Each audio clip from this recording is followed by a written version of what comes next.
Welcome to The Real News. I'm Mark Steiner.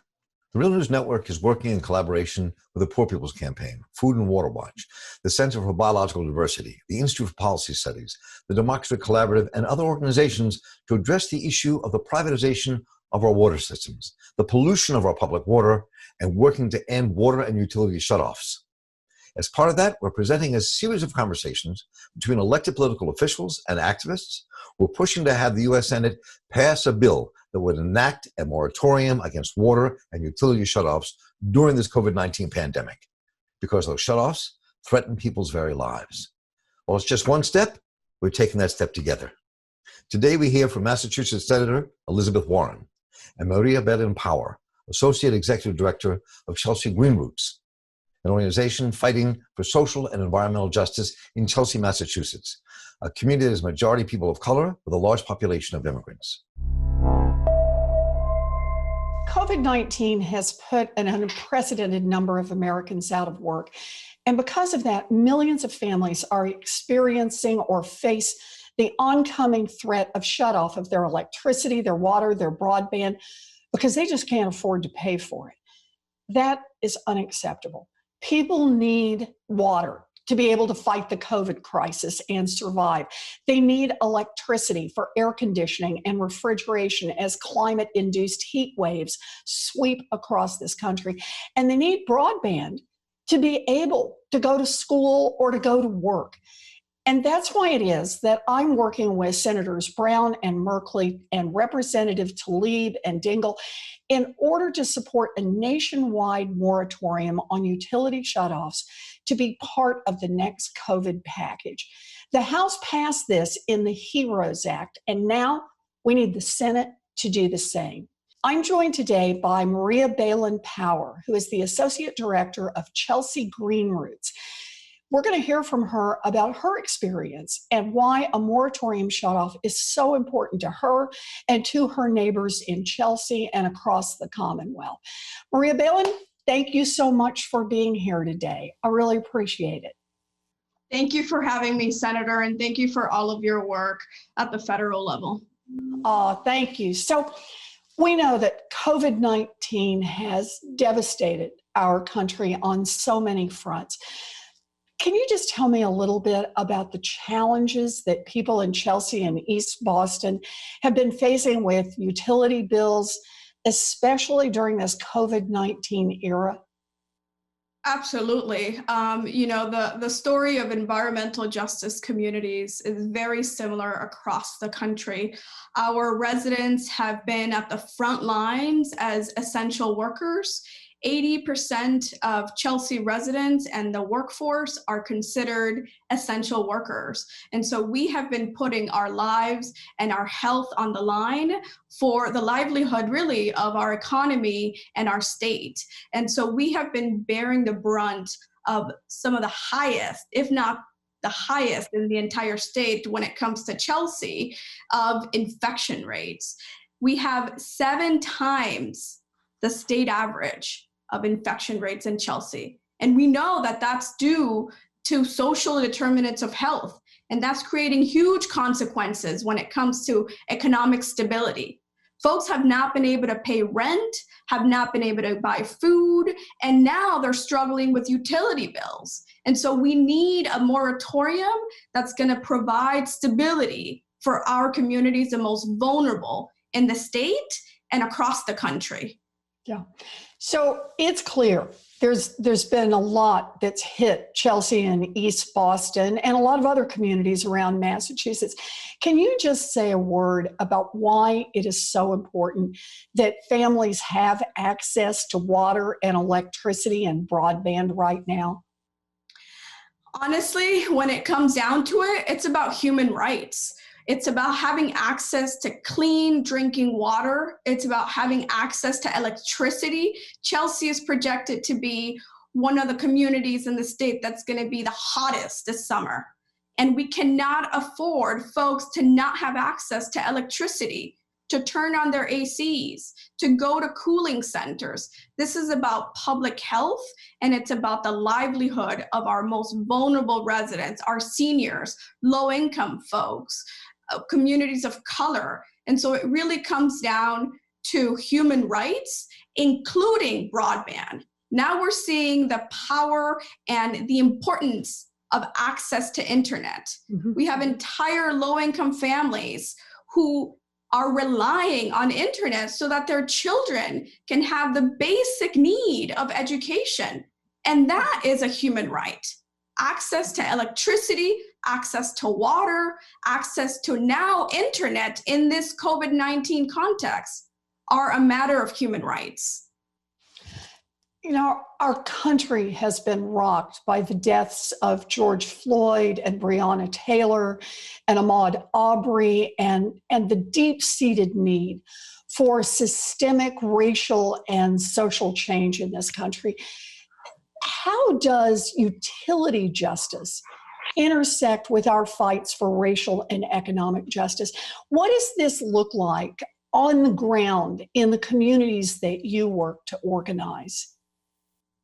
We all know that race is a very important criteria when it comes to public health and when it comes to quality of life and when it comes to unemployment.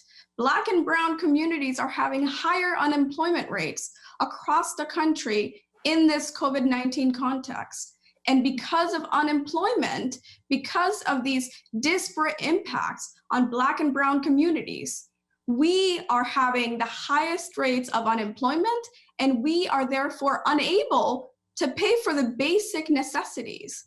And so race and class are at the center of environmental justice, of energy justice, and that's how we need to move forward. We are fighting at the grassroots level in Chelsea and East Boston and across the Commonwealth to enact environmental justice legislation that will protect our communities, that will provide accountability to these utility companies.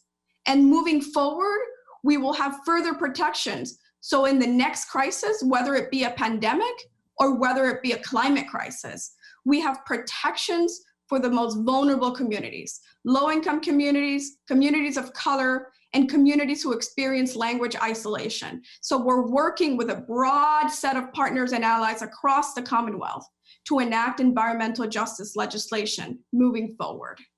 Yeah, I think your point about the intersections here are so important and the enormous stress that this is putting on individuals and on communities like Chelsea and East Boston. So let me ask, how would the Senate's passing a moratorium on utility shutoffs impact you and impact your community in Chelsea and East Boston?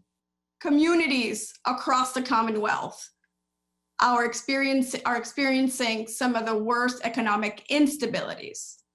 And a moratorium would provide economic stability, much needed relief for folks across the Commonwealth and across our country. We need a moratorium that provides a relief from folks that need to pay rent, that need to pay additional childcare when there are no camps, no summer activities for kids, no schooling. Our low-income families are having to pay additional monies when they are experiencing the highest rates of unemployment. And so a moratorium would provide much needed relief and economic stability for our communities. Right. So, look, you've made clear the urgency of this moment, the need for making real change. So what can people do to support your organization's demands both at the national level and here in the Commonwealth? I would say a couple quick and important things. One is supporting environmental justice legislation, is supporting the grassroots organizations like Green Roots and many others across the Commonwealth, and joining in our fight for energy justice. We are currently in a big struggle against an electrical substation on the banks of the Chelsea Creek in East Boston. The substation is projected to go next to 8 million gallons of jet fuel in an environmental justice community and adjacent to a heavily utilized playground. This is again a case of environmental racism and lack of accountability when it comes to utility companies. So we ask folks, allies, anybody across the Commonwealth and our country to join in the effort and support the struggles of grassroots organizations, of low-income communities, communities of color, and communities that are experiencing language isolation in the fight for environmental justice, whether it be legislation or project-specific campaigns that are posing huge threats to our community. So, Maria, the work you're doing is powerfully important because Washington needs to hear from people here in Massachusetts and people all across this country. Right now, we've got a bill that's a good bill that's got a moratorium on utility shutoffs that's already passed the House of Representatives. It's teed up and ready to go, but we got to move the Senate. And right now, Republicans are just not moving. So anybody, call, write, text, send a carrier pigeon, whatever is your preferred means of communication, and preferably use lots of means of communication, and get in touch with your senators in particular. And by the way, even if your senators are Democrats, yay, get in touch with them anyway, because this is a way to lift the urgency of this issue. When we go into negotiations in Washington, as I hope we'll be doing soon with the Republicans, we've got to make sure that the Democrats know how important a moratorium on utility shutoffs is. So I just want to add my voice to yours, Maria, and say, let's all lift our voices, make ourselves heard, because it's only when we do that that we can make real change. The strength is in our standing up and demanding that change. And I want to thank you for your leadership. We are doing the most we can at the grassroots level. We are organizing at the municipal, at the state level, and we need the leadership at the federal level. So thank you for your leadership. You got me in this one, Maria. I'm with you all the way.